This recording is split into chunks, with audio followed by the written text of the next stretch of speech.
Selamat pagi Bapak Ibu yang kekasih dalam Tuhan. Hari ini kita memperingati hari kenaikan Tuhan Yesus ke surga.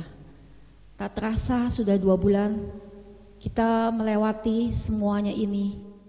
Kita melakukan kebaktian secara online.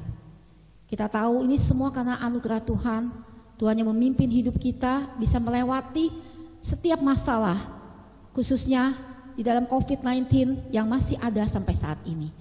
Kita boleh melihat kasih Tuhan, penyertaan Tuhan di dalam hidup kita. Untuk itulah kita patut bersyukur. Marilah kita bersyukur kepada Tuhan karena kasih Tuhan kepada kita semua.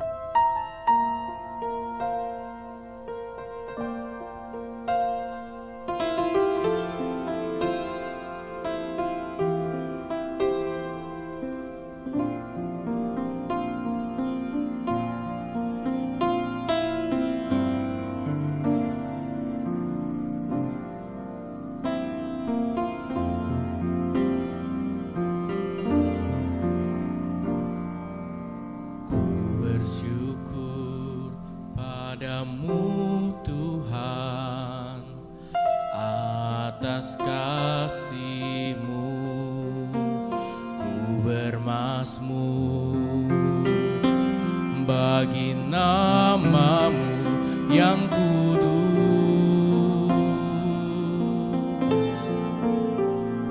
Sebab Engkau kebenaranku, padamu ku percaya.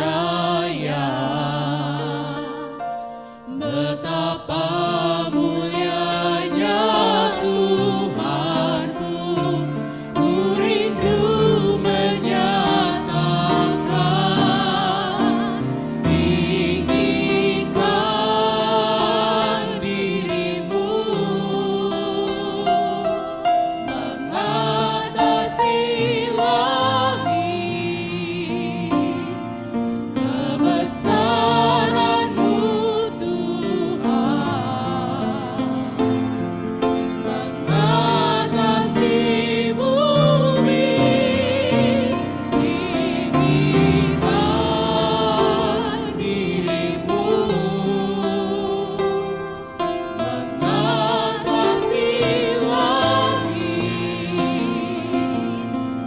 kemuliaan-Mu Ku bersyukur padamu Tuhan. Ku bersyukur padamu Tuhan, atas kasih-Mu ku bermazmur, bagi nama-Mu yang kudus.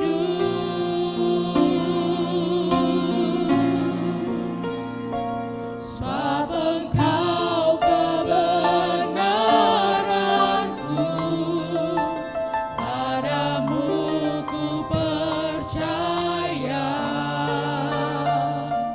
Betapa mulianya Tuhanku, ku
Ibu sekalian, kita siapkan hati kita memasuki ibadah kenaikan Tuhan Yesus.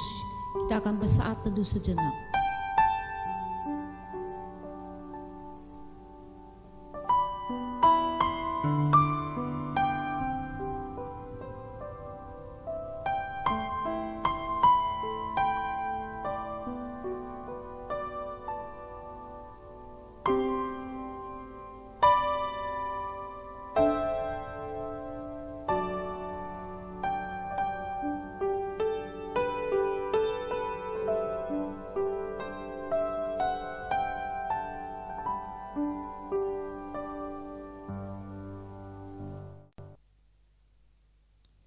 Mari kita bangkit berdiri, kita akan memulai ibadah online kita. Ibadah online kenaikan Tuhan Yesus ke surga ini dimulai dengan satu pengakuan bahwa pertolongan kita dalam nama Tuhan yang menjadikan langit dan bumi beserta dengan segala isinya. Berkat dan anugerahnya kiranya berkenan turun ke atas diri kita masing-masing. Amin. Jemaat, kita tetap berdiri. Mari kita akan memuji Tuhan. Kita akan memberitakan firman Tuhan kepada semua orang bahwa Tuhan akan datang kembali. Beritakanlah kabar yang baik ini kepada semua orang.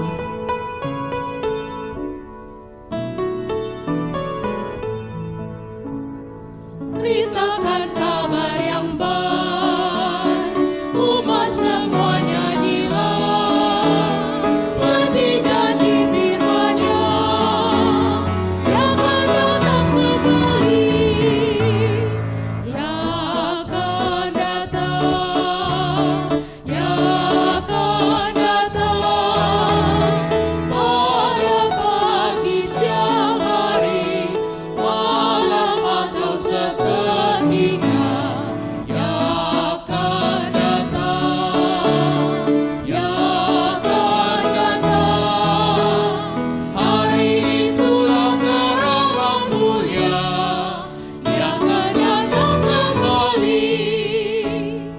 Bunga-bunga berseri, banyak gunung bergema, langit bumi nyatakan yang akan datang kembali, yang akan datang, yang akan datang pada pagi, siang hari, malam atau seketika, yang akan datang, yang akan datang. Hari itulah terang waktunya, yang akan datang kembali.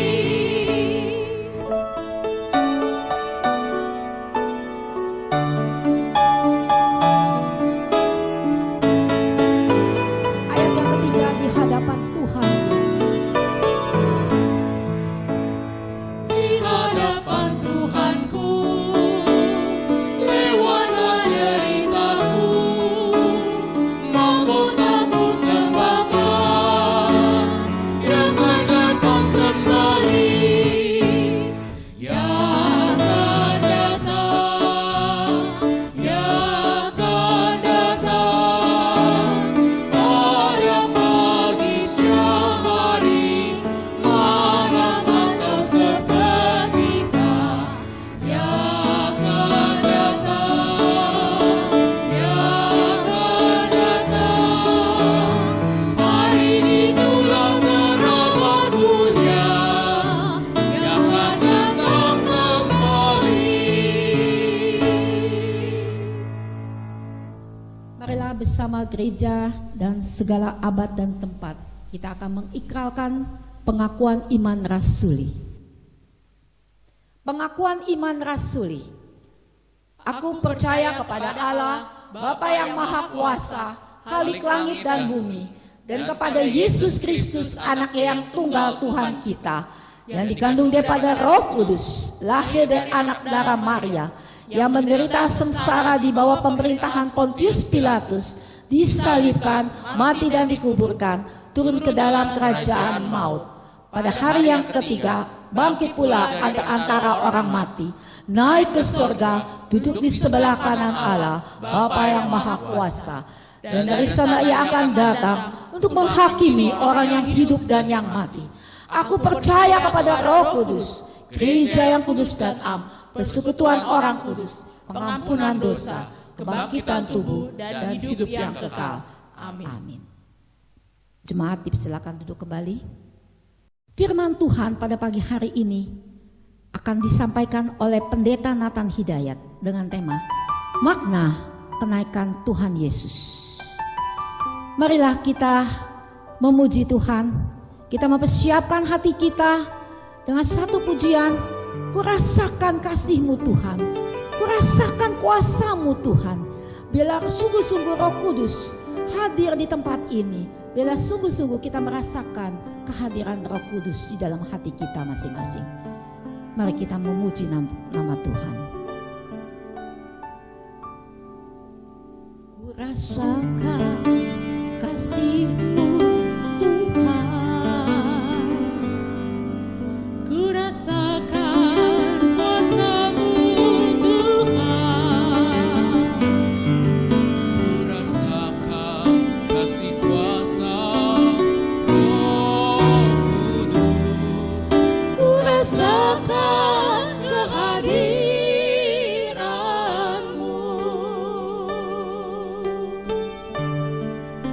rasakan kasih-Mu. Rasakan kasih-Mu Tuhan, ku rasakan kuasa-Mu Tuhan, ku rasakan kasih kuasa Roh Kudus, ku rasakan kehadiran-Mu.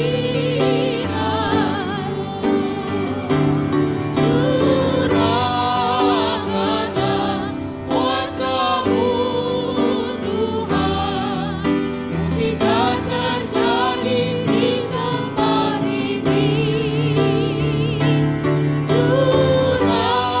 Curahkanlah kuasa-Mu Tuhan, mukjizat terjadi sekarang ini. Kurasakan kasih-Mu Tuhan. Kurasakan kasih-Mu Tuhan, kurasakan kuasa-Mu Tuhan, kurasakan kasih kuasa Roh Kudus, kurasakan kehadiran-Mu.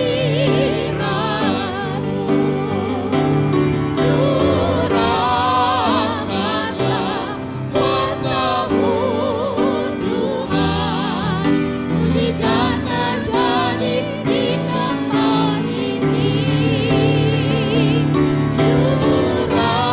Curahkanlah kuasa-Mu Tuhan, mukjizat terjadi sekarang ini. Curahkanlah kuasa-Mu Tuhan. Curahkanlah kuasa-Mu Tuhan, mukjizat terjadi di tempat ini. Curahkanlah kuasa-Mu Tuhan, mukjizat terjadi sekarang ini. Curahkanlah kuasa-Mu Tuhan. Curahkanlah kuasa-Mu Tuhan, mukjizat terjadi di tempat ini. Curahkanlah kuasa-Mu Tuhan, mukjizat terjadi sekarang ini. Mukjizat terjadi. Mukjizat terjadi sekarang ini. Mukjizat terjadi. Mukjizat terjadi sekarang ini.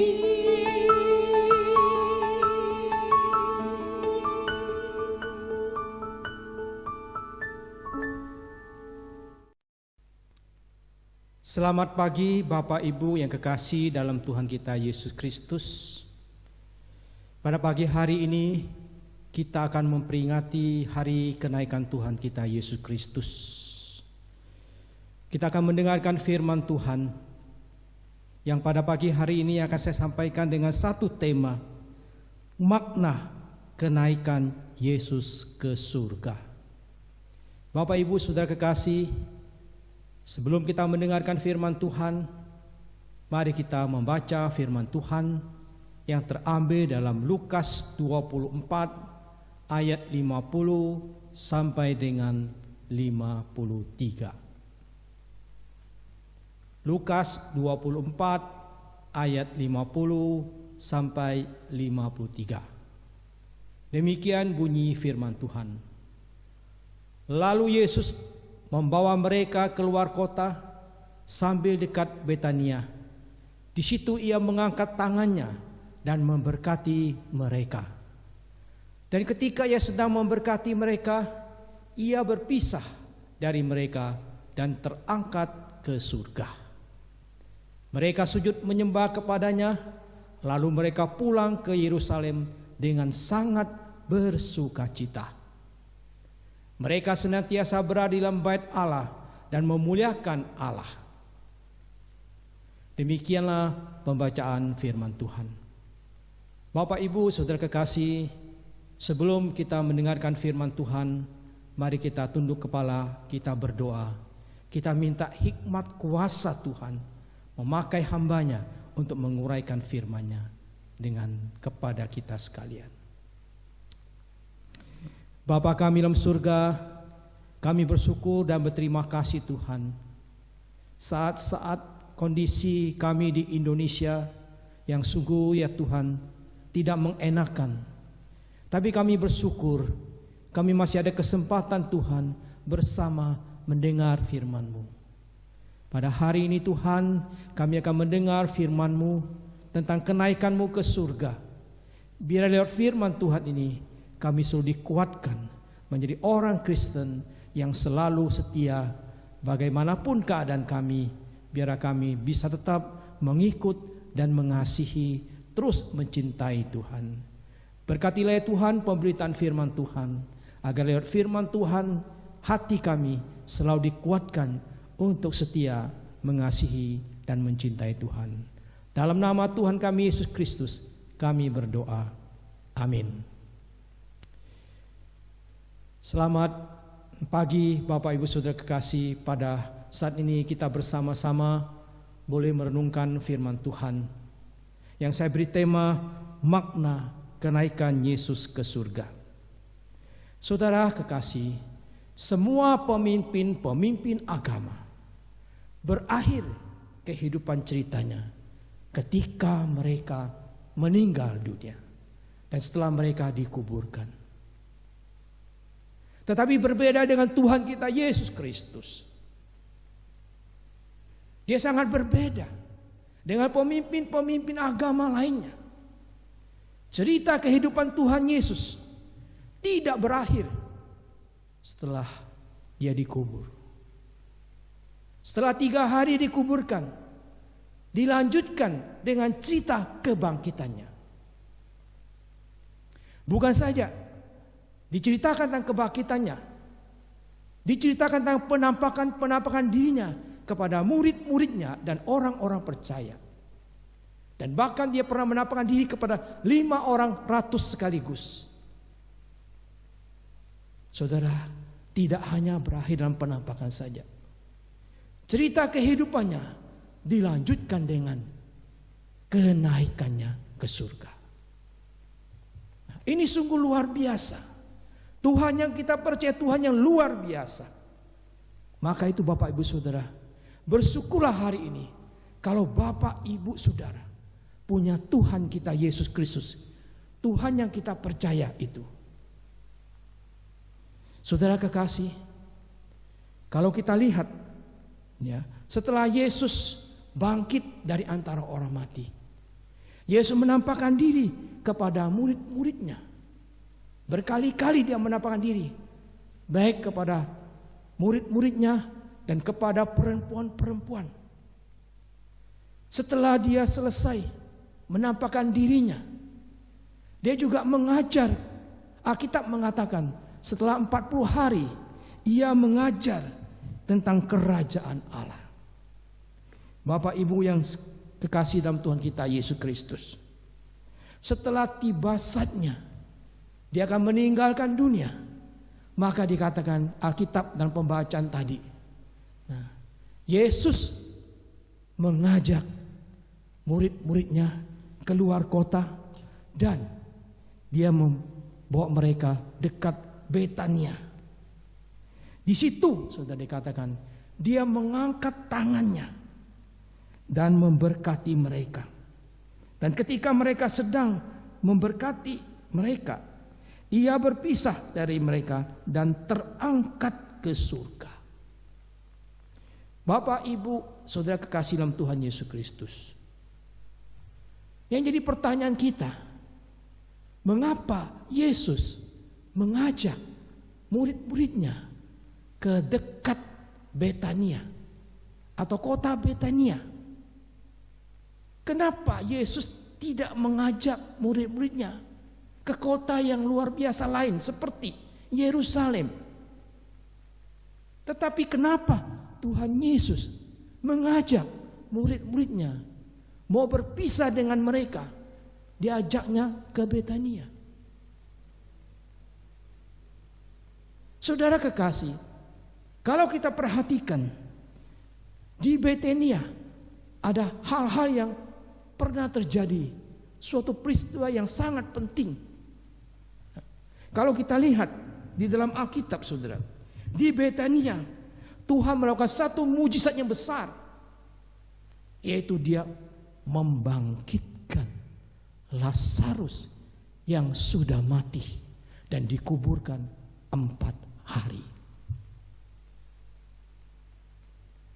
Nah, saudara kekasih, secara tidak langsung Tuhan Yesus mau mengajarkan bahwa dialah kebangkitan dan hidup. Di dalam Yohanes pasal 12 pasal 11 ayat 25, Akulah kebangkitan dan hidup.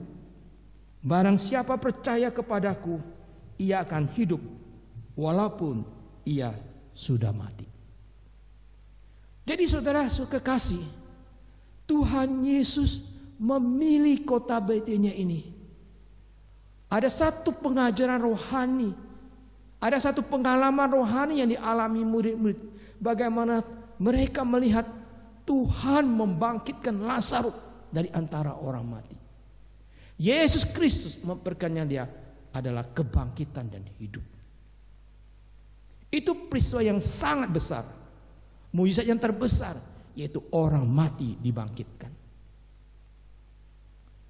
Yang kedua, saudara, mengapa Tuhan Yesus memilih Betania? Kalau kita lihat dalam Alkitab, saudara, di Betania ini, saudara, ada terjadi, yaitu Tuhan Yesus diurapi seorang perempuan. Dalam Matius 26 ayat 6 dan 13. Di situ dikatakan ada seorang perempuan mengurapi Tuhan Yesus Kristus. Ada orang menduga itu kalau perempuan itu disamakan di dalam Yohanes 12 ayat 1 sampai 8, ada kemungkinan besar itu adalah Maria, saudara Lazarus.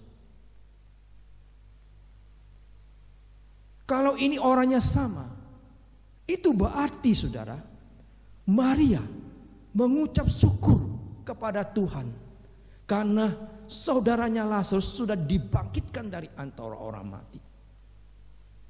Dia mengurapi Tuhan Yesus dengan minyak. Jadi saudara kekasih, bisa jadi karena dua peristiwa yang terjadi di tempat itulah akhirnya Tuhan Yesus memilih untuk berpisah dengan mereka di Betania. Saya menganggap itu ada hal peristiwa terjadi yang menjadi pelajaran rohani buat mereka.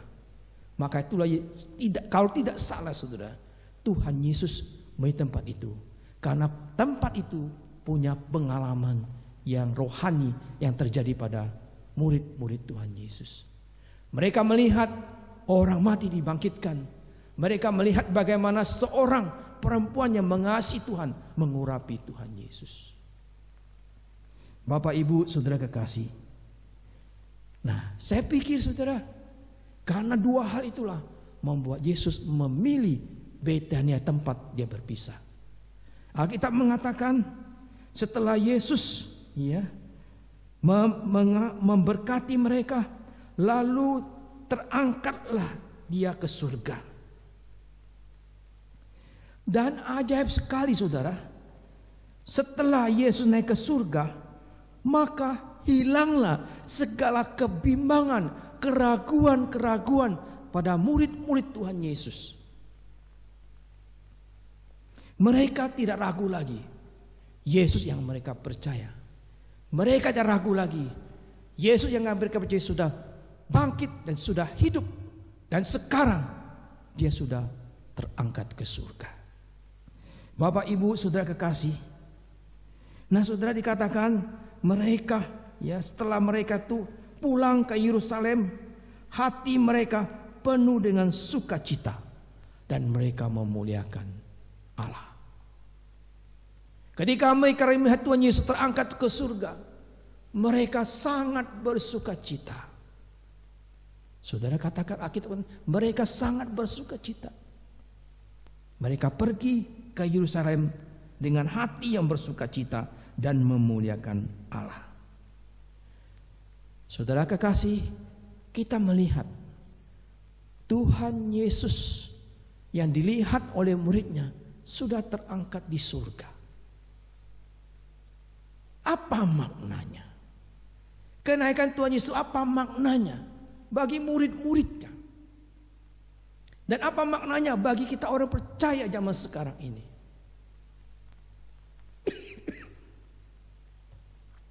Bapak, Ibu, Saudara kekasih, di sini saya akan coba untuk mengajak saudara untuk melihat ada 3 makna daripada kenaikan Tuhan Yesus. Yang pertama, saudara, kenaikan Tuhan Yesus ke surga ini,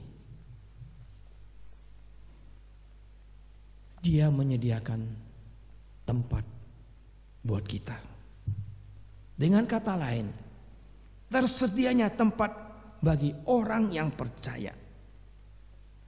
Kenaikan Tuhan Yesus ke surga bukan hanya sekedar dia naik ke surga saja, tetapi dia punya tujuan. Apa tujuannya kenaikan Tuhan Yesus ke surga?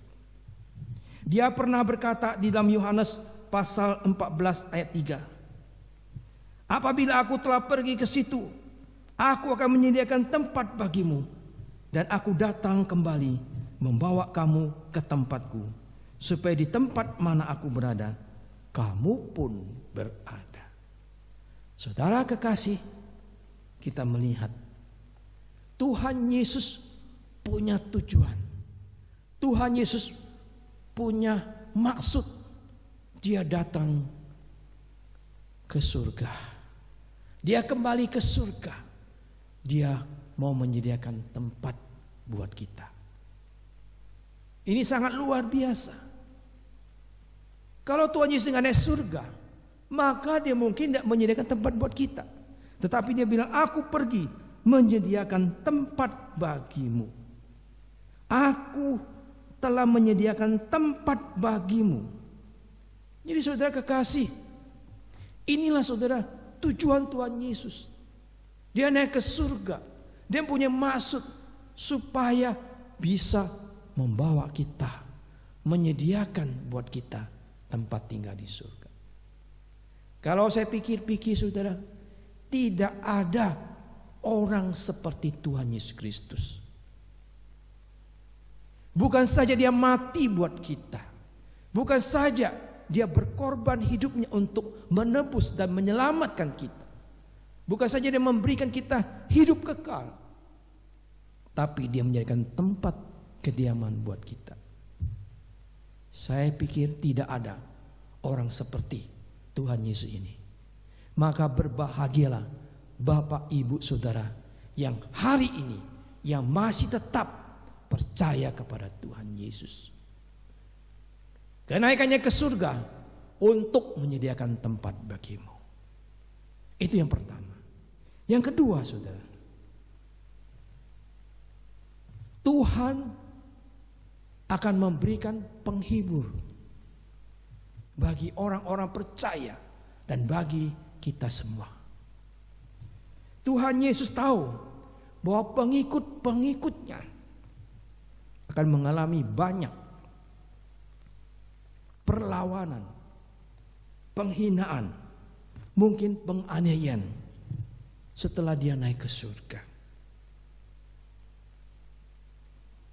Saudara kekasih, murid-muridnya pasti mengalami penderitaan, pasti mendapat perlawanan dari orang-orang Yahudi.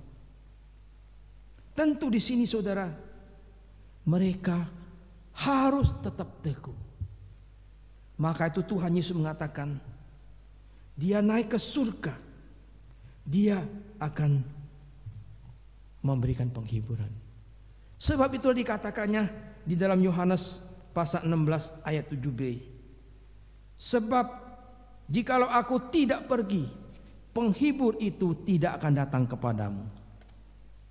Tetapi jikalau aku pergi, aku mengutus dia kepadamu. Jadi saudara kekasih, dengan kenaikan Tuhan Yesus ke surga itu, dia akan mengirim Roh Kudus kepada murid-muridnya dan kepada orang-orang yang percaya. Supaya orang-orang percaya dan murid-muridnya tetap mendapatkan penghiburan dan kekuatan dari Roh Kudus, sehingga mereka bertahan dalam keadaan situasi apapun saja yang mereka alami.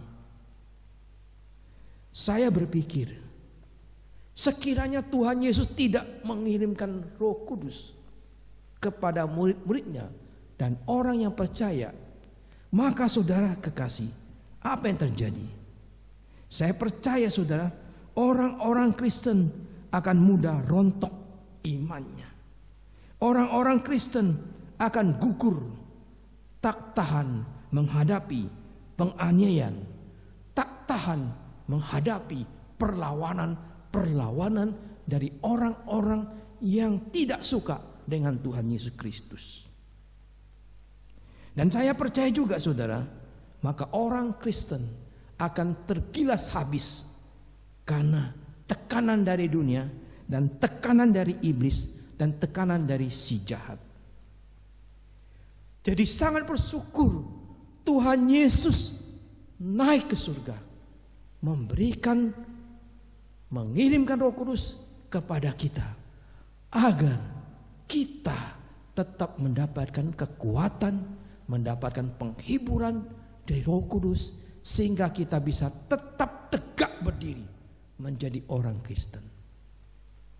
Saudara kekasih, kita bersyukur hari ini di tengah-tengah kesulitan, di tengah-tengah mungkin kesulitan yang kita hadapi, sakit penyakit, wabah corona yang mengganggu kita, tapi kita bersyukur Roh Kudus yang dikirim kepada kita memberikan kekuatan, memberikan semangat, memberikan keteguhan kepada kita, sehingga kita tetap tegak berdiri. Saya percaya ini adalah Roh Kudus yang memberikan kekuatan kepada kita.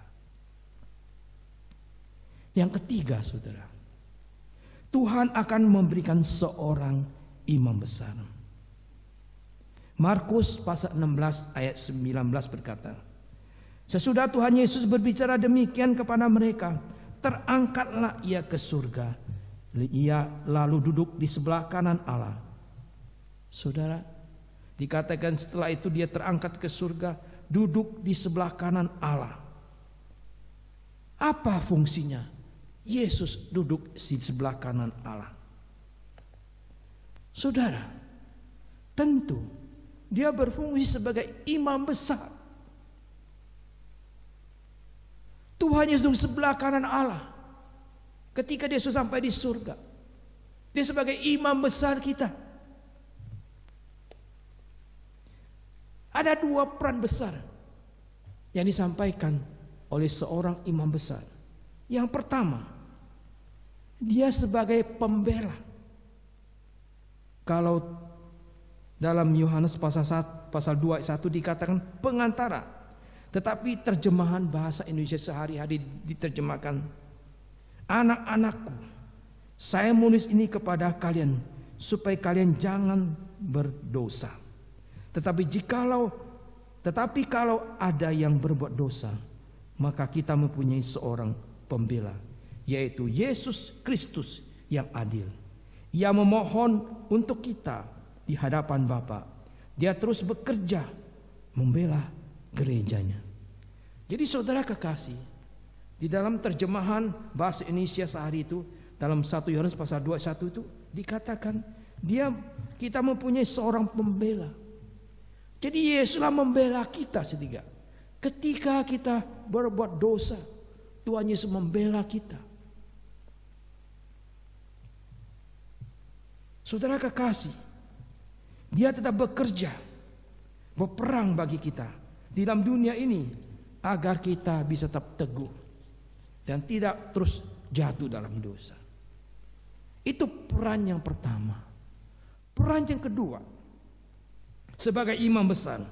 Sebagai imam besar, ia terus-menerus berdoa untuk gerejanya di dunia ini. Ketika saya memperhatikan ini, sudah, siapakah kita? Siapakah saudara? Bukan saja sebagai pembela Tuhan Yesus sebagai imam besar, tapi Tuhan Yesus juga berdoa untuk gerejanya. Ini luar biasa, saudara. Ia terus-menerus berdoa untuk gerejanya supaya gerejanya tetap eksis dan tak bercacat celah di hadapan Allah Bapa. Saudara kekasih, luar biasa saudara, imam besar kita. Saudara kekasih, apa berkat yang diperoleh melalui kenaikan Tuhan Yesus? Apa berkat yang kita peroleh ketika Tuhan Yesus naik ke surga? Ada dua hal. Pertama, yaitu terbukanya jalan menuju ke surga. Sebelumnya saudara, jalan menuju ke surga itu tertutup rapat. Karena semua manusia telah jatuh dalam dosa.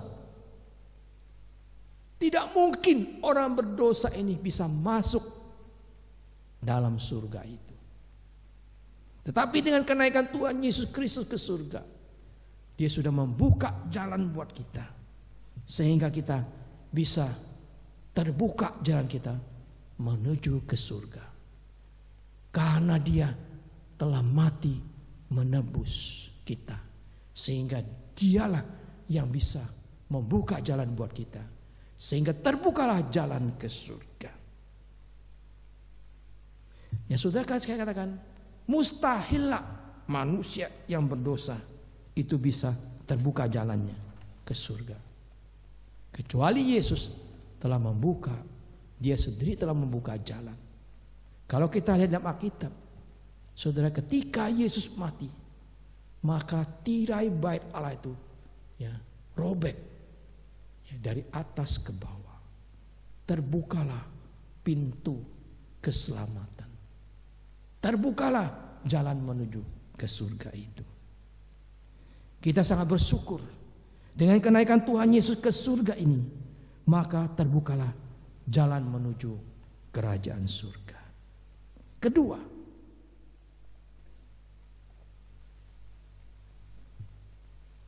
manfaat ketika Yesus naik ke surga, yaitu kita memperoleh suatu jaminan yang pasti.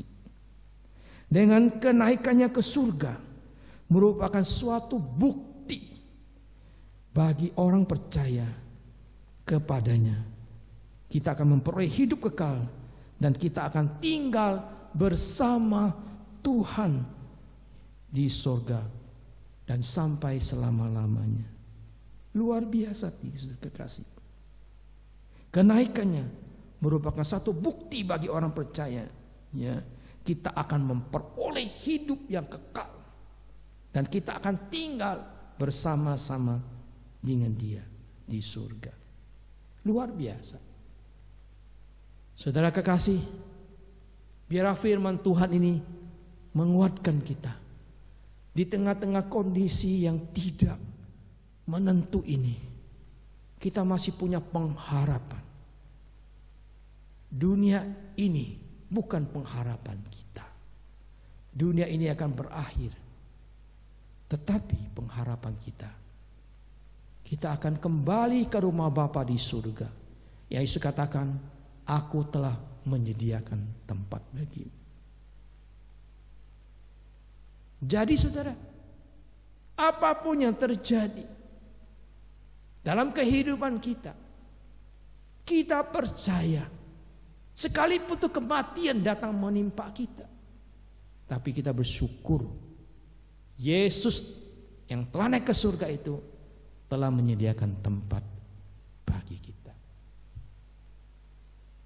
Kita bersyukur di tengah-tengah kesulitan ini kita punya penghibur, yaitu Roh Kudus yang selalu menghibur dan menguatkan kita.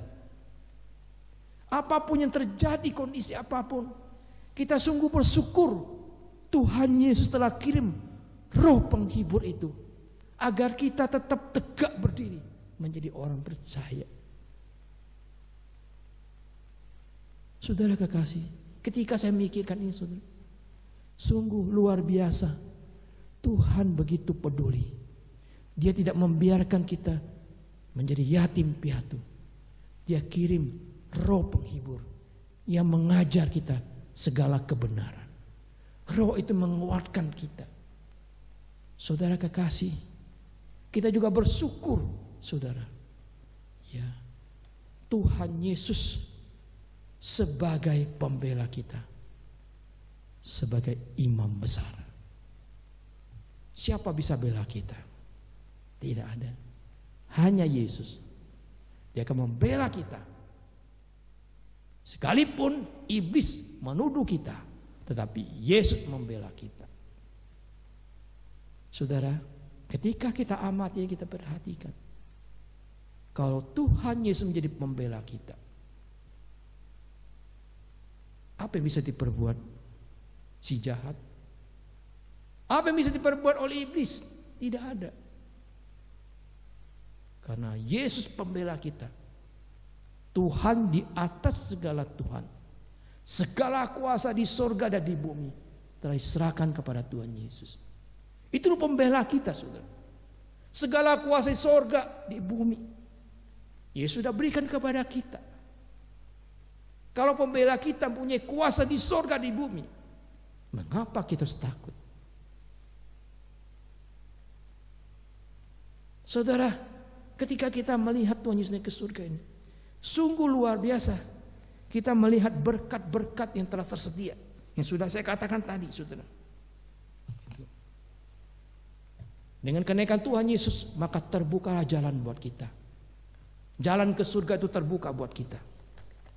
Dengan kematian, dengan kenaikan Yesus ke surga itulah membuat saudara jaminan yang pasti. Suatu hari kita akan tinggal diam di surga bersama-sama dengan Tuhan. Biarlah firman Tuhan pada pagi hari ini menopang dan menguatkan kita. Amin. Mari kita berdoa. Terima kasih Tuhan Yesus, kami sudah mendengarkan firman-Mu. Hari ini kami memperingati kenaikan-Mu ke surga. Kami sungguh bersyukur Tuhan Yesus, dengan kenaikan-Mu ke surga, maka kami akan diberikan seorang penghibur. Roh Kudus datang. Dengan kenaikan-Mu ke surga Tuhan, Engkau menjadi imam besar kami. Kami sungguh bersyukur. Kami sungguh berterima kasih, ya Tuhan Yesus, dengan kenaikan-Mu ke surga. Dengan kenaikan ke surga, Engkau menjadi imam besar kami. Ya Tuhan, ketika kami menyimak firman-Mu, kami sadar siapakah kami. Siapakah kami? Tetapi Engkau peduli kepada kami. Engkau tidak membiarkan kami berjalan seorang diri. Engkau mengirimkan Roh Kudus, menguatkan kami di tengah-tengah kondisi yang sulit ini. Kami bersyukur, Roh Penghibur sudah datang. Roh Penghibur sudah datang. Roh Penghibur yang sudah ada di dalam hati kami. Terima kasih Tuhan. Kami bersyukur lewat Roh Penghibur itulah yang mengajarkan, menuntun kami kepada jalan kebenaran. Terima kasih Tuhan Yesus. Manfaatnya sangat besar yang kami dapatkan ketika Engkau naik ke surga. Maka pintu surga, jalan masuk ke surga sudah terbuka. Kenaikan Engkau ke surga menjadi satu jaminan. Suatu hari Tuhan akan menyediakan tempat buat kami. Terima kasih Tuhan. Terima kasih. Dalam nama Tuhan kami, Yesus Kristus, kami sudah berdoa. Amin. Bapak Ibu Saudara kekasih, sekarang kita akan menaikkan doa syafaat. Doa syafaat ini yang akan saya pimpin. Mari kita berdoa. Kami sungguh bersyukur kepadamu ya Tuhan, kalau kami boleh mengikuti ibadah online pada pagi hari ini. Kami berharap kiranya firman-Mu yang sudah kami dengar selalu menguatkan hati kami, menguatkan semangat kami, agar kami tetap setia mengasihi Tuhan di tengah-tengah COVID-19 ini. Biar kami terus mengasihi dan mencintai Tuhan. Kami berdoa ya Tuhan Yesus, kami sungguh bersyukur dan berterima kasih kepadamu. Situasi yang sulit ini, Tuhan masih menjaga dan memelihara kehidupan kami, sehingga segala kebutuhan yang kami butuhkan, baik itu makanan, minuman, kesehatan, dan pertolongan yang Tuhan berikan kepada kami, yang kami rasakan selalu ada setiap hari. Terima kasih untuk semua ini Tuhan.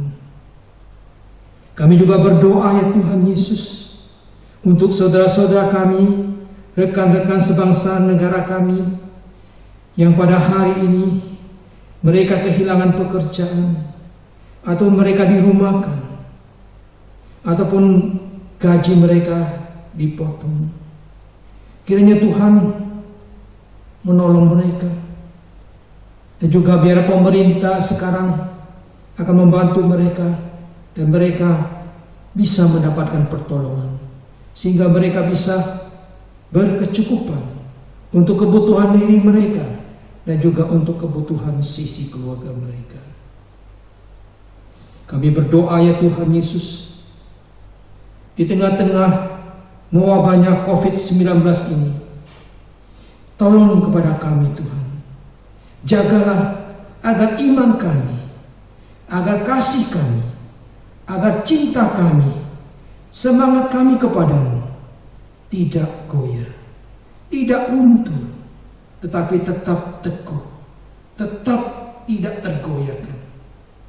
Tuhan, tolonglah kepada kami. Kami percaya Tuhan, badai ini akan berlalu. Tapi Tuhan tolong kepada kami, supaya kami bisa mengatasi, bisa Tuhan kuat menghadapi semua badai ini. Kami percaya hanya dengan pertolongan-Mu, hanya dengan belas kasihan, hanya dengan bantuan yang Tuhan berikan kepada kami bisa menghadapi semua ini. Maka itu Tuhan, betapa pentingnya kami Engkau tolong, Engkau bantu, supaya kami tetap menjadi orang-orang yang setia di tengah kesulitan, di tengah mewabahnya COVID-19 ini, agar kami tetap setia mengiring Engkau, mengikut Engkau. Terima kasih Tuhan. Inilah doa kami Bapa yang kami panjatkan dan kami alaskan hanya dalam nama Tuhan kami, Yesus Kristus. Kami sudah berdoa. Amin. Kita akan mengakhiri ibadah kenaikan Tuhan Yesus. Mari kita akan memuji Tuhan, kita akan menyanyikan doksologi.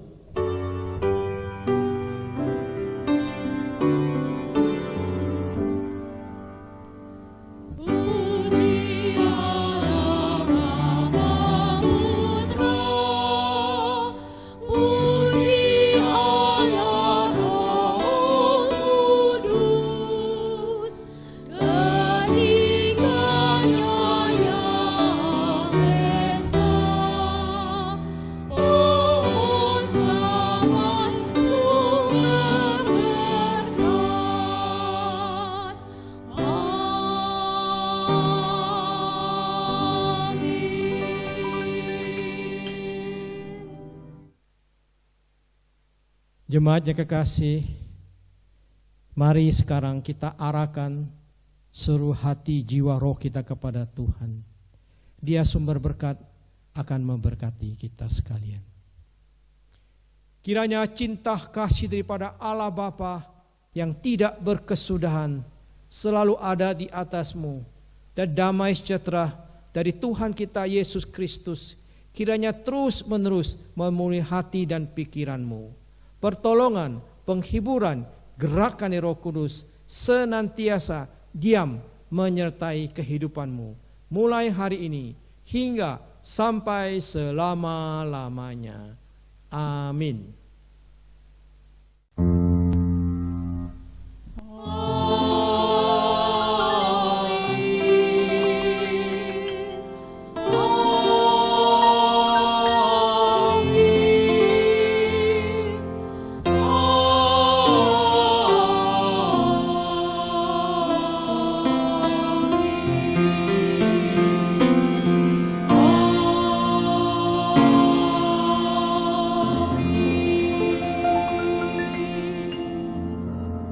Jemaat dipersilakan duduk.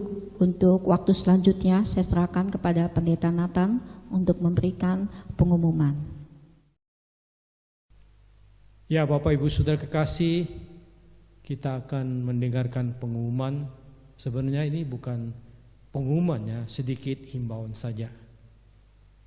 Ada beberapa himbauan yang perlu mungkin kita taati dan kita jalani bersama. Pertama saudara,